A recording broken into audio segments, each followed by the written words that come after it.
La parte de arriba. Ahí estamos ya.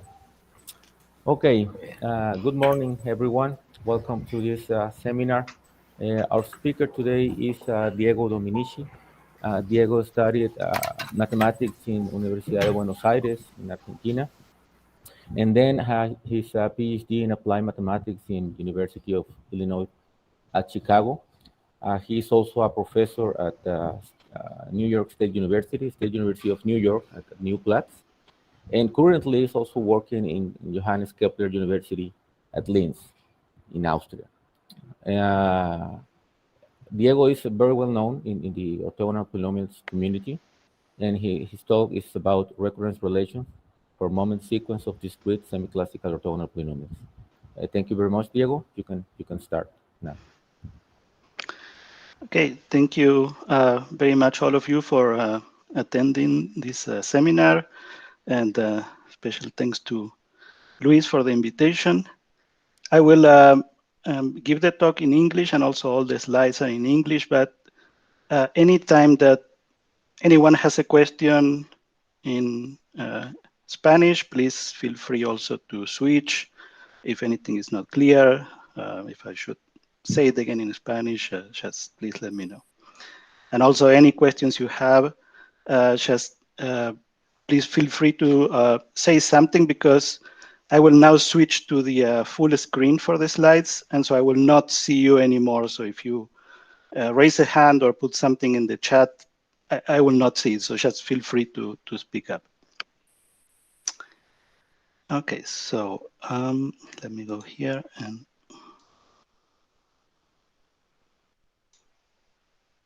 okay. Do you see it now in full screen? Yes. Okay. So first of all, this is a work that was supported by the Upper Austrian government through a program called the DK doctoral program. So I really thank everybody for the support while working here. And this has been a long work. So it has been a year and counting in finishing all the details. Finally, everything is done, and there is already a manuscript that will be submitted very soon. But it was quite difficult because at the beginning, I sort of had an idea what I wanted to do, but not exactly how to do it. And then when I knew exactly how to do it, it was difficult to find a way to present it in a concise way. So you are sort of the first ones that will see this. And so if you have any suggestions or anything that you think, oh, you should change that, or maybe this is quite not clear, also, I will appreciate any feedback that you have.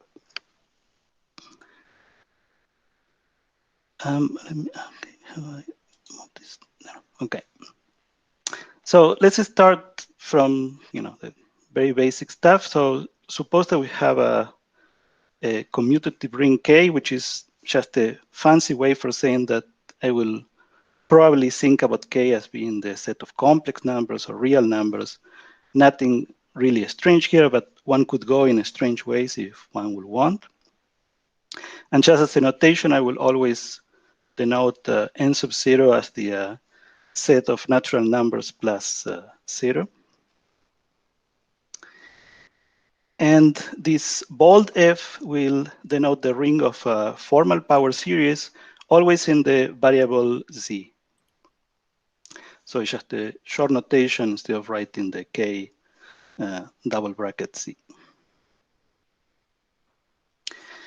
Now, the main differential operator that we are going to use is this operator theta, which is Z times the derivative with respect to Z.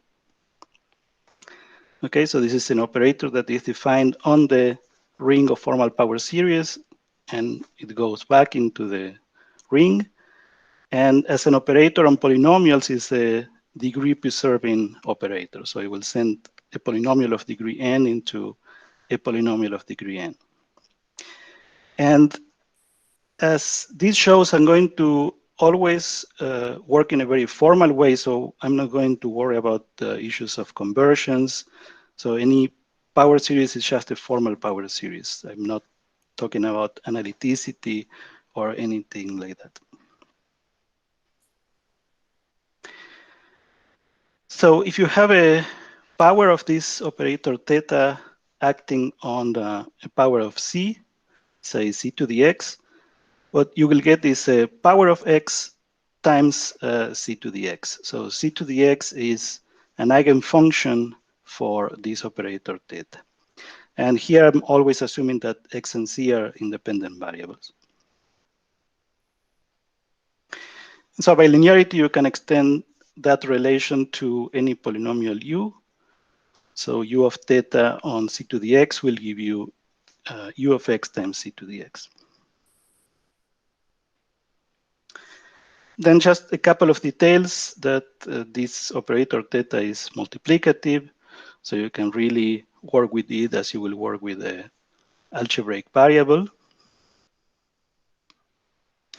And therefore, if you have two polynomials uv, then u times v of theta is u of theta times v of theta.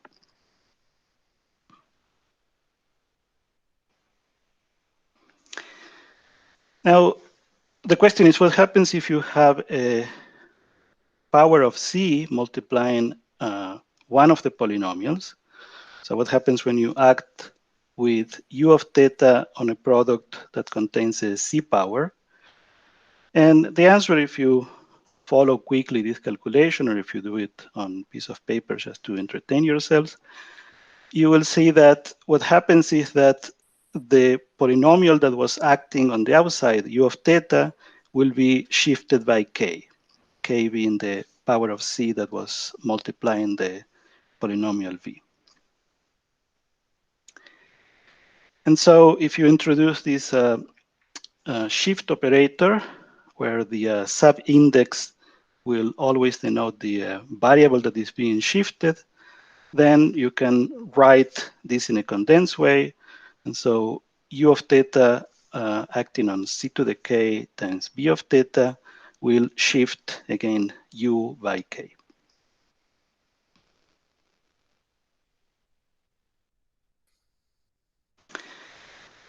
So suppose now that we have a linear functional L going from the space of polynomials into the ring of formal power series, where the weight function is some function rho, okay, that at this point is completely arbitrary.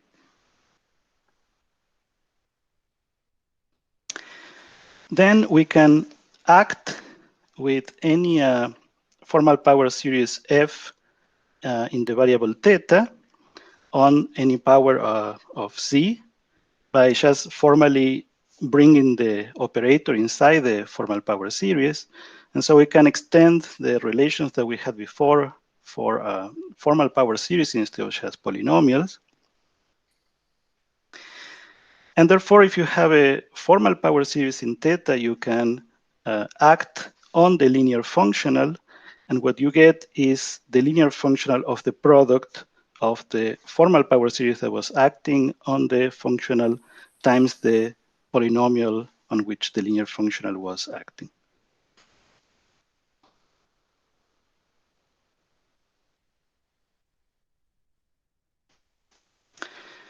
So now that we have a linear functional, we can define a sequence of moments. And for that, we need a basis. And so suppose that lambda n is any monic polynomial basis. That is just a sequence of polynomials of exact degree n, which, just for simplicity, I'm going to ask them all to be monic polynomials. Then by letting the functional act on this basis, we can define a sequence of moments that I will denote with small lambda n. And all of these moments are going to be formal power series in C.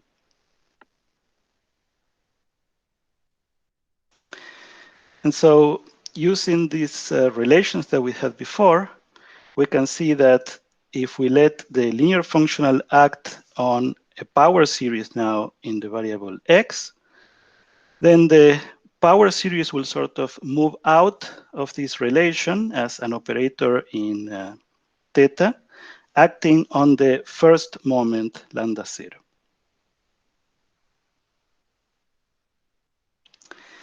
And so in particular, all the higher moments, lambda n, are sort of can be obtained, I should say, by acting on the first moment lambda 0. And what operator do we need? Well, we need the polynomial lambda n of theta. And so if we know the first moment of this series of moments, then by acting on that moment with lambda n of theta, we can obtain all the higher moments.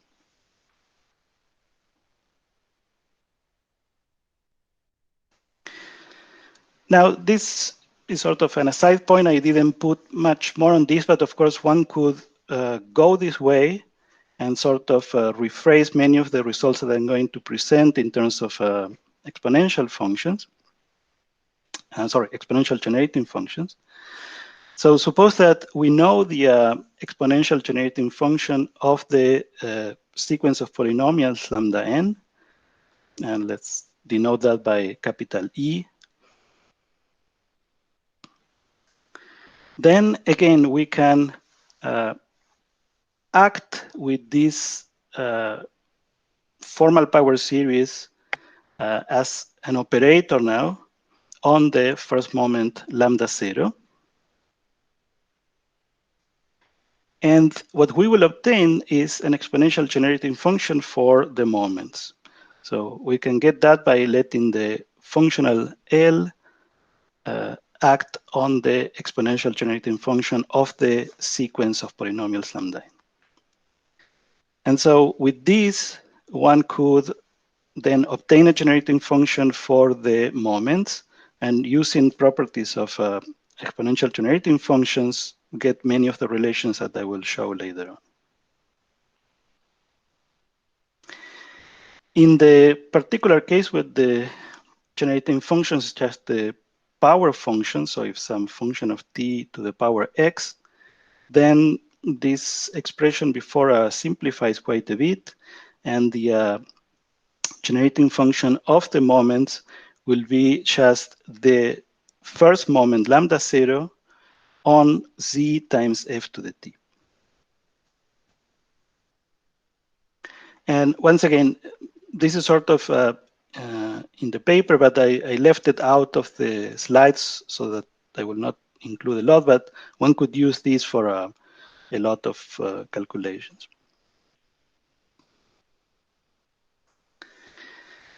Okay, now is when we sort of choose a particular class of polynomials that we are going to study. So up to this point, this is very general, so we could go in very much any direction we want.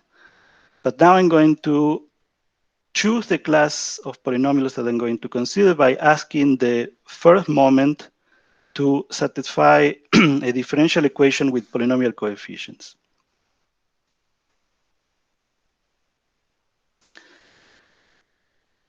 Then, since we got this relation between acting with a polynomial in theta and multiplication by c, which causes a shift in the variable, we can see that if we will multiply the differential equation by u of theta, then we will get a new differential equation in which u now will have been shifted by 1.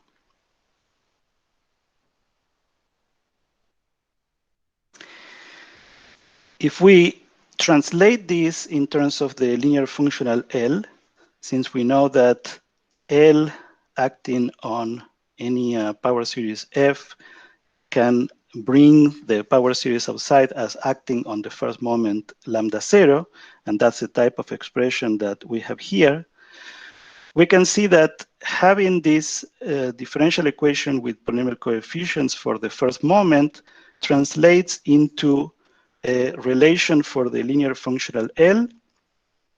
In other words, L of the polynomial sigma times any polynomial u will be L of z times polynomial tau times a shift in u. And this says that L is a semi-classical functional with respect to the shift operator sigma x. And so here is where semi-classical, or in this case discrete semi-classical polynomials appear. And as you can see, this is entirely based on the choice of the type of differential equation that the first moment will satisfy. So if one will choose a different type of differential equation or a different type of relation that the first moment will satisfy, that will translate into a different class of polynomials, maybe semi-classical of a different type with respect to a different operator or another class.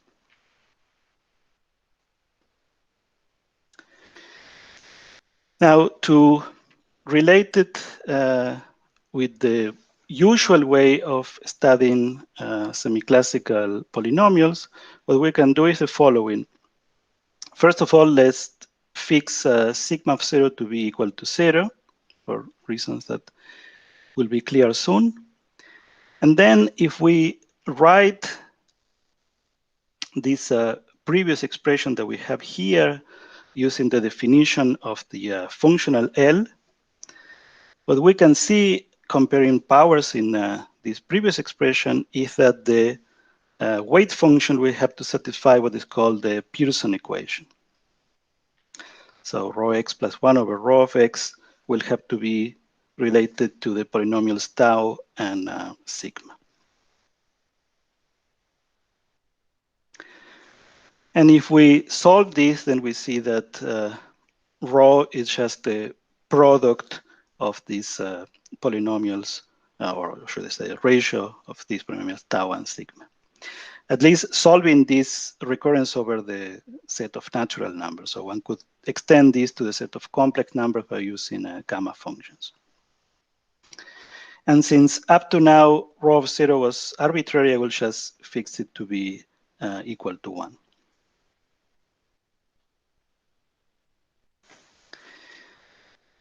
So I'm sure that all of you know about this, but just in case to fix the notation, we will define the Pohammer polynomials this should be a z, no a z, in a variable c, say, as just the product of c plus j from 0 to n minus 1. And I will use this short notation because the formulas then will become very long. If I have a bold z sub n, say, that will be the product of m Pohammer polynomials. Okay, so this bold c, say, being a vector with m components, c1 through cm, will denote a product of Pohammer symbols. And the same if there is x plus c, where c now is a bold representing a vector, that's again a product of linear factors. And in the very special case where m is equal to 0, so if we're talking about z as being the vector with no components, then that Pohammer symbol will just be equal to 1.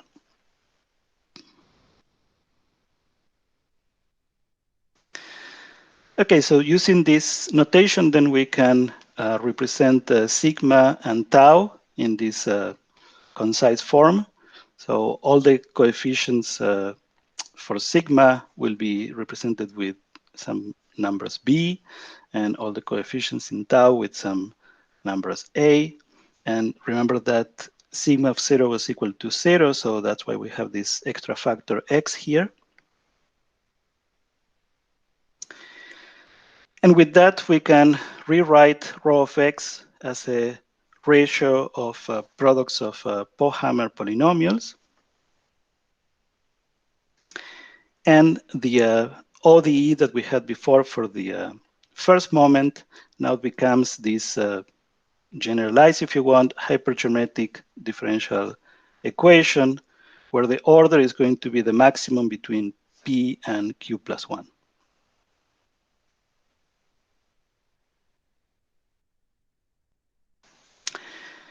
And from that, the first moment then can be represented as a hypergeometric function, where there is always this issue of having B plus 1 rather than B because of the way that the ODE has been defined.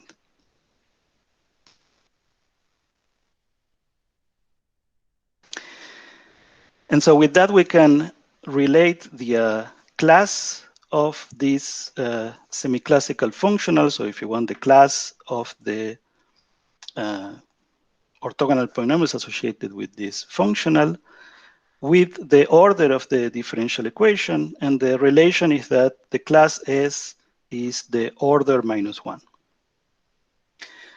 And so the functionals of class S equals 0 are the so-called classical functionals, and then we have functionals of class greater than 1.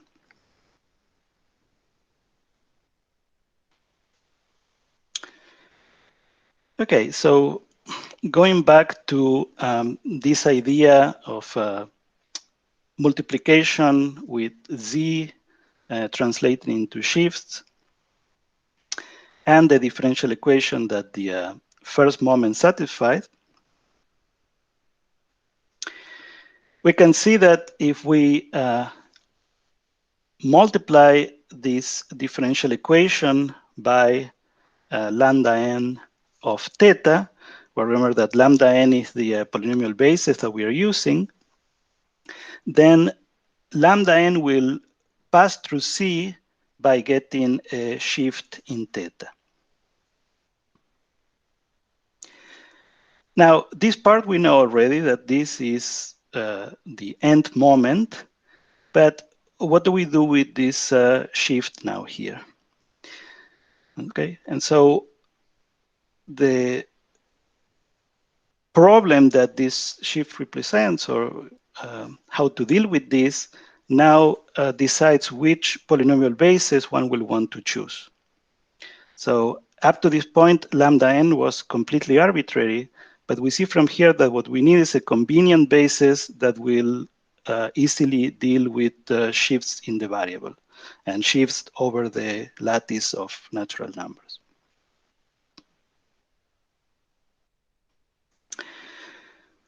And so one choice is, of course, to use the typical basis, which will be the basis of monomials.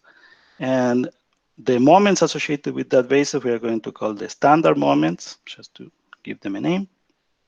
And I'm going to always write them as mu sub n. So mu sub n are the moments on the monomial basis.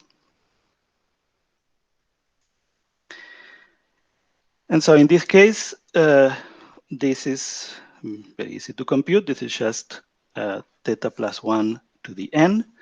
And so what we obtain here is a differential relation on the first moment mu sub 0 that can then be translated into a recurrence for the standard moments. And so to have a condensed way of writing these formulas, I'm going to always use this umbral notation in which a subindex is translated into a power. And so with that, this differential equation can be transformed into a recurrence, where again, anytime that you see a power, you have to translate that into a subindex. So this mu to the n plus 1 can be understood as mu sub n plus 1.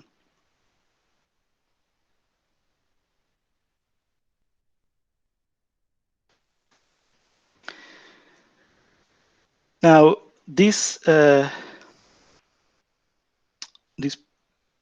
object that we have here, remember that this x plus bold C is the same as x plus c1 times x plus c2 times x plus c3 up to x plus cm.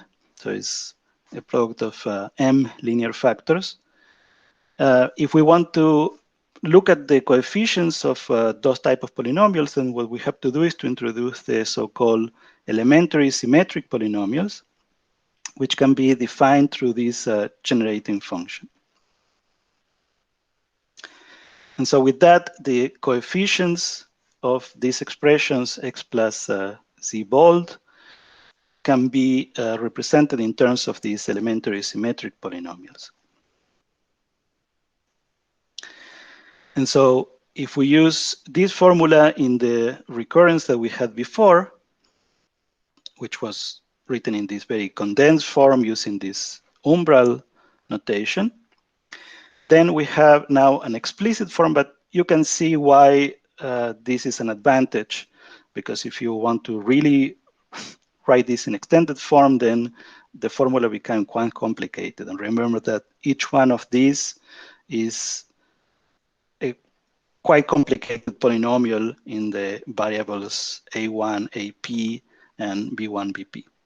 And so the moment that you want to write expressions like this in an explicit form, you have to use a couple of pieces of paper to really be able to do it.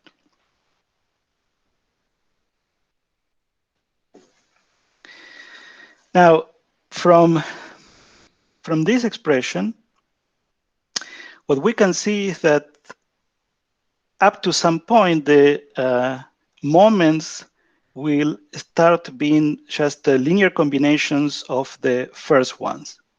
So in detail, all the moments after S are going to be linear combinations of the first S plus 1 moments. But remember that S is the class of these polynomials.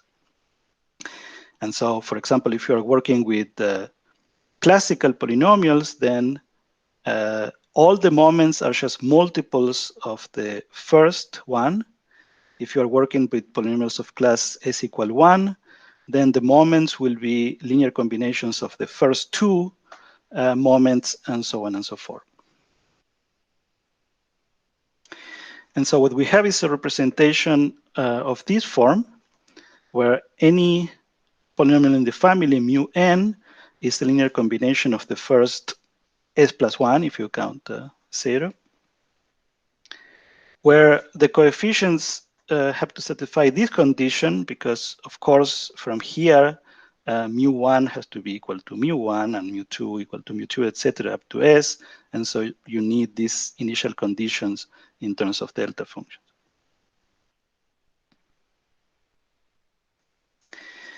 Now, to again condense the notation, because when the class increases, these formulas also get larger and larger, we can introduce some vectors.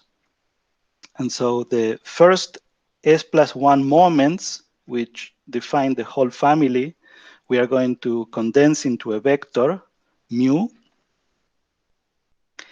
And the same with these functions, g and k, we can condense them into a vector depending only on n. And with that, then we can write the n moment as a dot product of gn dot with mu. And to satisfy these initial conditions that we had before, we have to introduce or remember the standard unit vectors. And these are the conditions that Gn now must satisfy.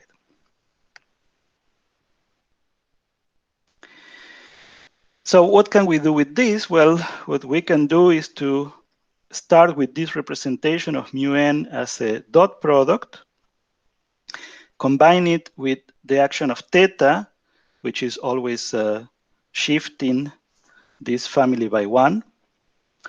And so what we get is that mu n plus 1, which is theta acting on mu n, is the same as theta acting on this dot product. We can use the product rule for dot products. We can remember that the first members of this family mu n can be obtained in terms of the moments from u0 to mu s through these functions g.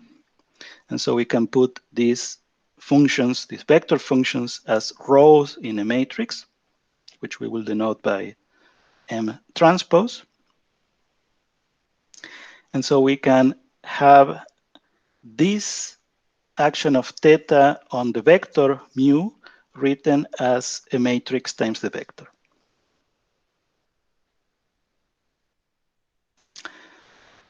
And so with that, what we get is a connection between the shift in n of these vectors gn and the action of theta on the vector plus multiplication by this matrix M that we had before. And what this forms is a system of differential difference equations for these vectors Gn, where this matrix M will have these elementary vectors in the first S columns, and then the only non-trivial column is the last one, and that contains the element Gs plus 1. And so if you can compute just this particular G, then by using this differential difference equation, you can compute all the rest, and with that, you can compute all the moments.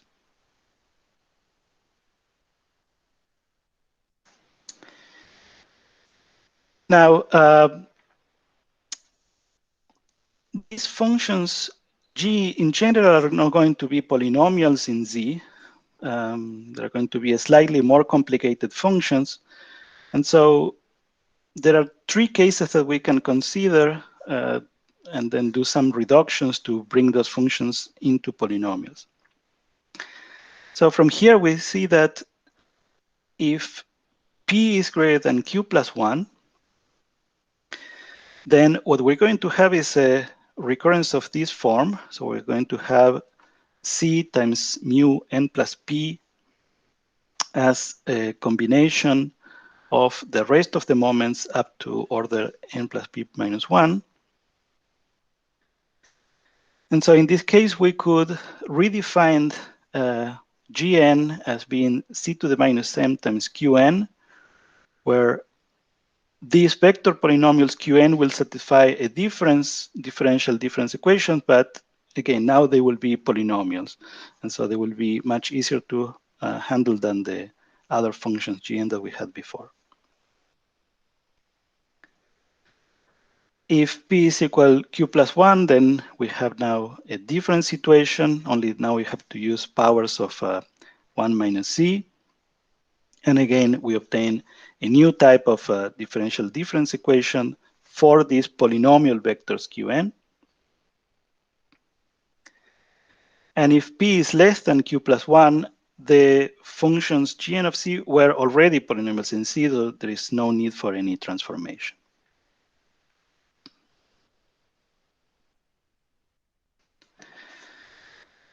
Okay, I'm going slower than I thought, so I will either have to rush or skip some material. So I will try to get to the more interesting part as fast as I can.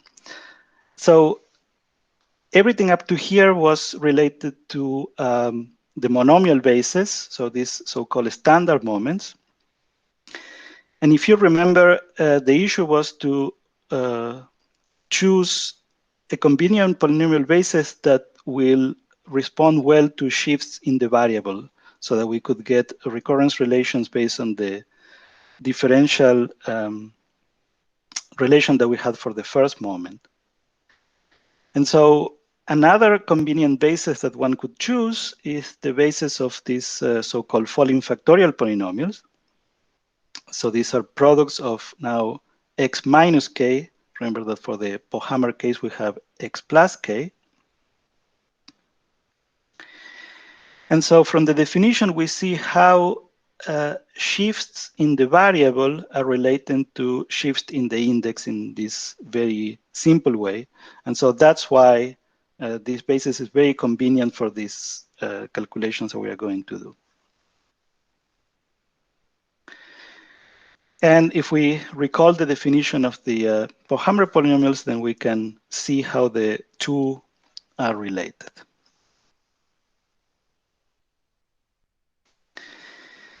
Now, the operator that was key for the monomial basis was this operator theta, that was z times the derivative. For these following factorial polynomials, the operator that we need is z to the n times the n derivative,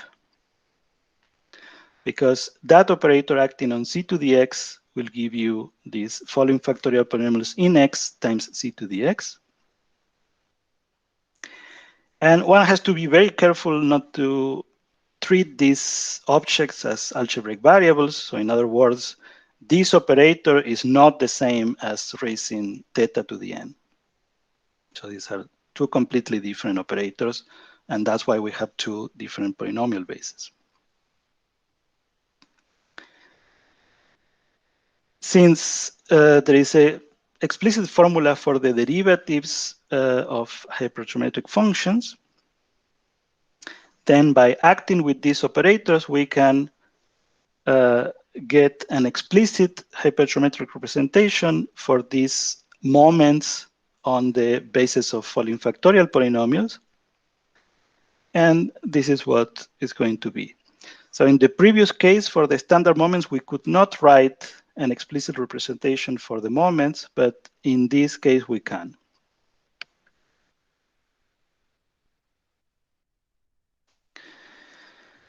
Now, again, going back to this differential relation for any arbitrary basis lambda n, and now choosing that basis to be these following factorial polynomials, but not in theta, but in theta minus 1, just because we have the shift here. And then using this relation that we had before, relating the shift in x with a shift in n, we obtain this differential equation for the first moment nu 0.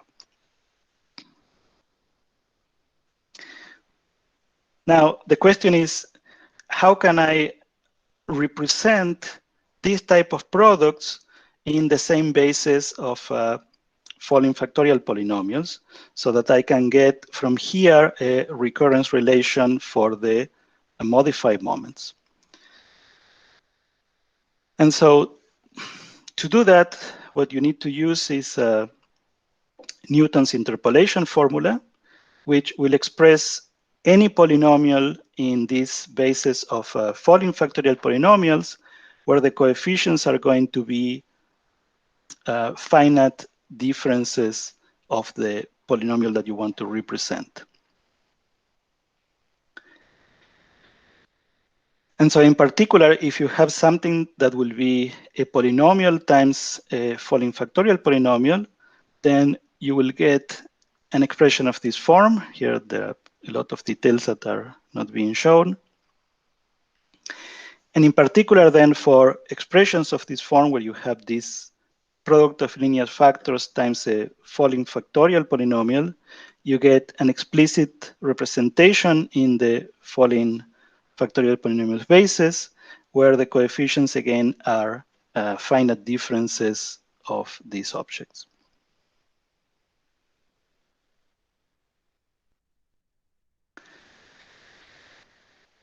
And so with that, one could then introduce a recurrence operator acting on some sequence, say f, where the coefficients of the shifts in the sequence are going to be the same coefficients that we have in this expression before. So in the trivial case, this operator acting on the empty set is just the identity. If the set has only one element, then we have a recurrence of order 1. And then in general, if we add one more element to this vector C, then we can compute that by using this recurrence relation. Another way of thinking about that is that every time that you add an element to this vector, what you do is a composition of these operators.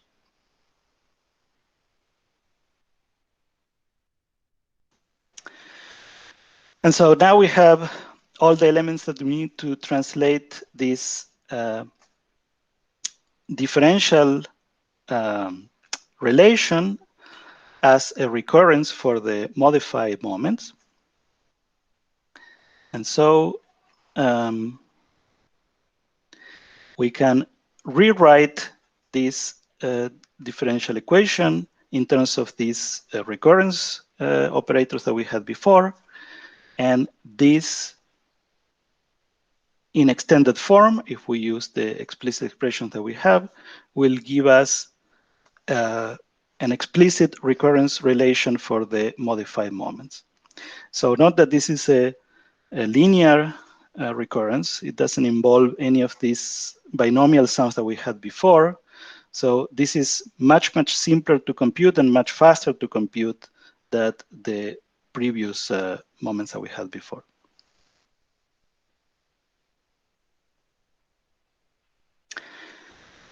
Okay, so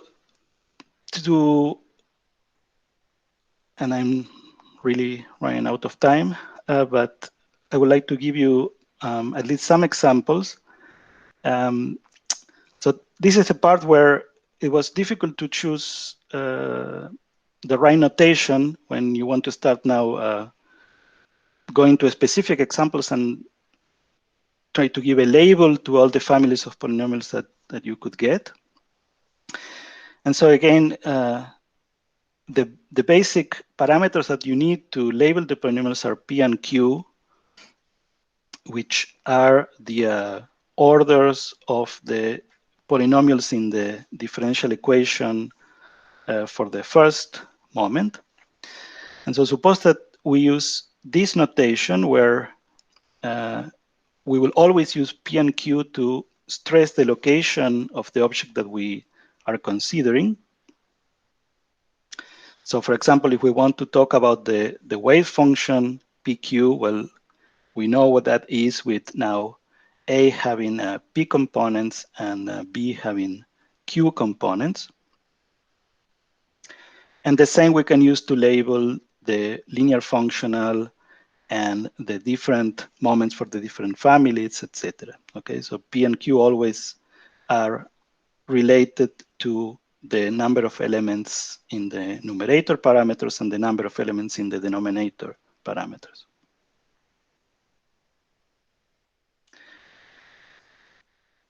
Okay, so this is just very much saying what I was explaining before. And to get sort of a short notation for the recurrences that the standard moments and the modified moments satisfy, we can again condense this expression as just one type of operator with labels PQ, and the one that we had also for the modified moments, again, that's something that just depends on P and Q. Okay, so this is just a short notation for the recurrences that we had before. So the most basic example then that one can get is the case of Charlier polynomials. So in this case, both P and Q are 0. So the linear functional doesn't have any parameters. The first moment is just e to the c. The ODE that the first moment satisfied is just theta minus c, is an equation of order 1, which says that the class of these polynomials is 0. So these are classical polynomials. The recurrence for the standard moments in condensed form is written like this. And then if one will written in extended form, then this mu plus 1 to the n is a binomial sum where we have to transform any power into a subindex. And so this is the recurrence that these moments will satisfy. If we introduce these polynomials Qn, so that any of the moments is just a is one of these polynomials multiplied by the first moment, then to obtain the polynomials, what we have to do is to follow this differential difference equation. And these are well-known polynomials. These are known as Touchard or Bell or exponential. They have different ways depending on the field that they are being used. And so these are well-studied objects. The modified moments in this case are also extremely simple to compute. They are just powers of z times e to the c. And the recurrence operator is extremely easy to write. And so the recurrence for the first moments is also very simple. Luis, ¿estás por ahí? Sí. So technically, I'm a bit over time, right? I'm like 5 minutes over time. Yeah, but I mean, we can take, I don't know, 10, 15 minutes. I think it's not a problem. Yeah, if I could have at least 5 more minutes so that I could get to Sure. the more interesting part. Sorry that the basics took maybe a bit so long. Sure, Sorry, I no. will have to leave in a couple of minutes. I have to teach, but Yeah, sorry about that, just Andre. apologize. Okay. Okay, sure. Sure, Diego. Yeah. Okay, so this is when maybe the talk should have started, right? In the sense that the rest was foundational. And so what you want to do is to say, now that we have the tools that we want to use, and we have this seed represented by the Charlier polynomials, let's try to build up all the rest based on this one. And so to do that, what you can do is to introduce some moment transformations. So you can introduce, say, an upper moment transformation that what we'll do is to, depending on how you want to look at it, either increase the degree of the polynomial theta, or if you want, add one more parameter in the hypergeometric representation of the first moment. And if you do that, then the recurrence for the standard moments will be transformed by just multiplying one extra term in the part containing z. And the recurrence for the modified moments will have this sort of extra couple of terms again in the part containing z. So the point is that using the formulas that you had before, you can easily translate this transformation into the way that the recurrences for the moments will be transformed. And so, for example, assuming that one will know nothing about this, one could start with the Charlier polynomials, apply this transformation, and obtain the Maxner polynomials, okay, by adding a parameter in the numerator of the hypergeometric representation for the first moment. Or if you want, by multiplying an extra factor in the z part of the differential equation satisfied by the first moment.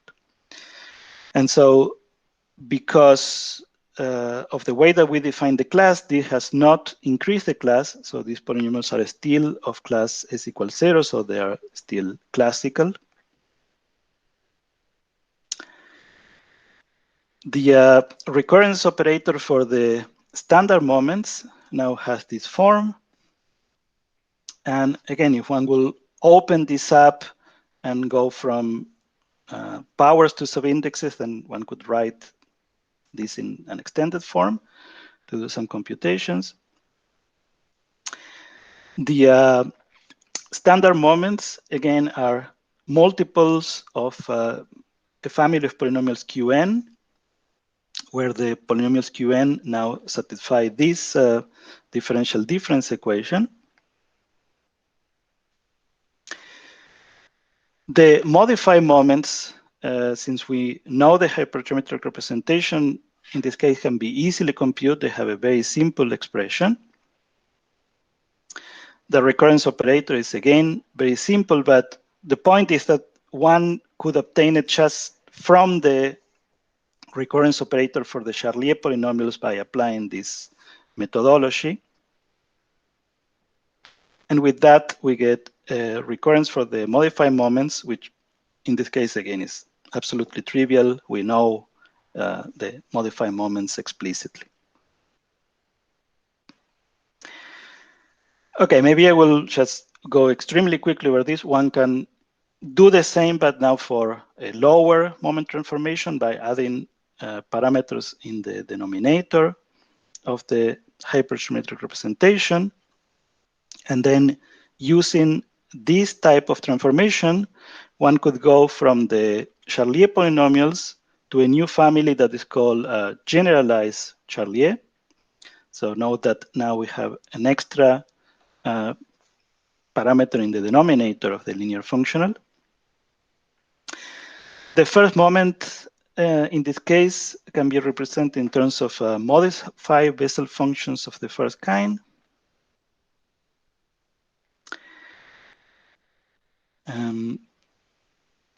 And again, we can go from the differential equation of the Charlier polynomials to the differential equation satisfied by the first moment of the generalized Charlier.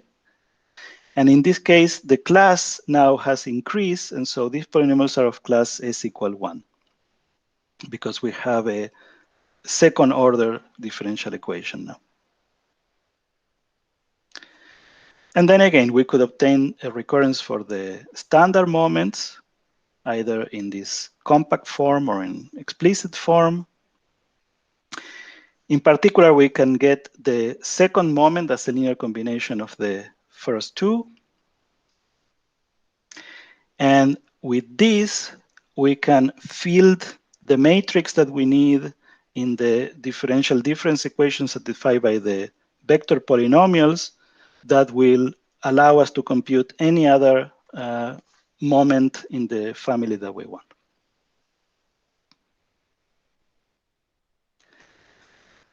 The modified moments, again, there are hypergeometric functions that could be written in terms of Bessel functions if one will want. One can again get the recurrence operator and a recurrence for the modified moments. Now, even if I have to finish here, let me stress that this is now a three-term recurrence relation. And what this is saying is that these moments form a family of orthogonal polynomials.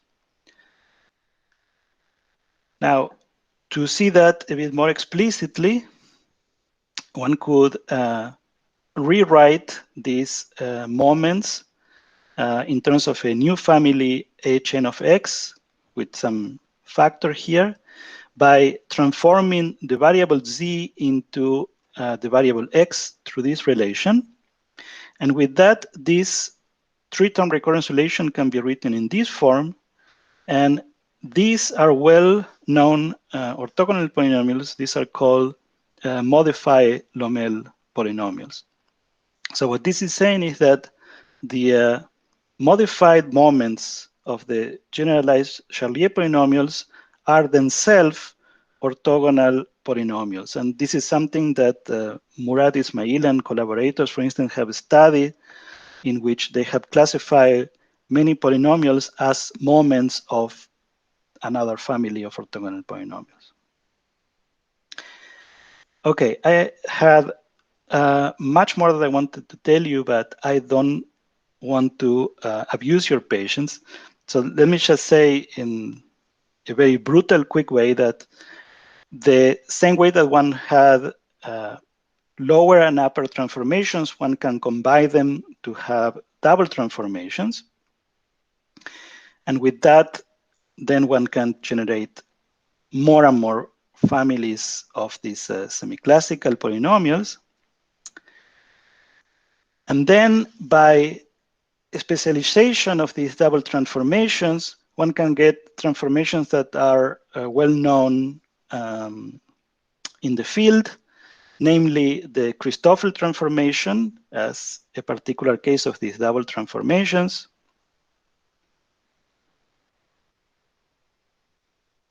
And with that, one can obtain also families of orthogonal polynomials that are Christoffel transformations. The Genonymous transformation will also be a double transformation, so a particular case of the previous formulas.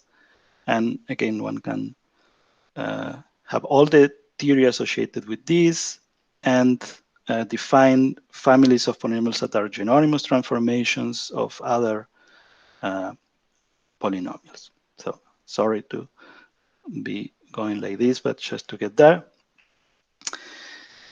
And so I didn't even include it in the talk because I thought it was getting longer, but it has already been done in the paper, also the Uvarov and truncation transformations. So these are all cases of double or more than double transformations. And now that we have sort of a handle on the moments, one can then extend, and this is work in progress, to get relations for the three-term recurrence coefficients, and also to get explicit polynomial representations of these families of discrete semi-classical polynomials. Okay, thank you so much, and sorry for running so late. Okay, thank you, Diego. Okay, so we have some time for questions. Does anyone have a question? No. I have a question, Diego. I'm not sure if I understood this correctly, but so it seems like you are like applying transformation to the moments, and you to the moments of one family of polynomials, and then you can get another family, right? That's more or less what you're saying. Yeah. That's sort of one way of looking at it, that one could, start with the seed, say in this case the Charlier, and then go up the family. You could jump, of course. I mean, with the formula that I showed at the beginning, you could already compute the recurrence of the modified moments without having to go through previous families. This was just a way of saying it's also a constructive way, so that you can start with one and then go up to the ladder, so to speaking. But you can jump and just go from one to, the fifth one in the ladder. You don't have to go one by one.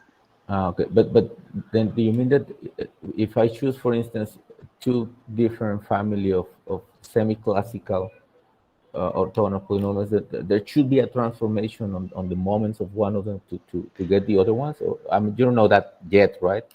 For these discrete semi-classicals, for sure, because they are very, very particular, right? So they have such a strong structure that for sure you can go from one to the other by applying several of these transformations if you want one composition of these transformations. But that's because of the very rigid structure that they have. Yeah, but this is more general, right? I mean, you could get families that are not, for instance, in this scheme, right?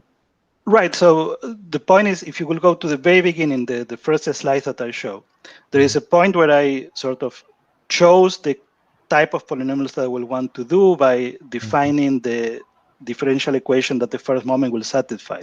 Yes. Now, if you will use a different type of operator, so you will use a divided difference operator or something else, then you will move from the lattice of natural numbers, say, to a quadratic lattice, and then, or to the Q lattice, and then this will be then transformed into something else. So it could be the discrete, the semi-classical Q polynomials, or the, semi-classical polynomials on quadratic lattices, and so on and so forth. So that's a point where you decide, right, in which way you want to go. And of course, I haven't done that, but whoever wants to do it, I think, could very much follow the same type of steps, only going in that direction. And then you will have something that will work for these other families. Okay, okay, I understand now. Okay, thank you. Any other questions? No? And if anyone, later on finds out that by looking at the video or when the paper is ready, you have some question or anything that you would like to comment, feel free to always send me an email, and I will appreciate the feedback that you have. Okay. Thank you, Diego. Okay, so if you don't have any more questions, I think we can thank the speaker. Thank you. Thank you very much. Thank you.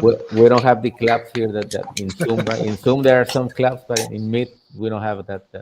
Okay. So thank you, Diego. Muchas gracias. Gracias, mil gracias. Un gusto de verlos a todos. Sí. Thank you very much. Nos vemos entonces en la Igualmente. próxima. Muchas gracias a todos. Hasta luego. Hasta la próxima. Gracias.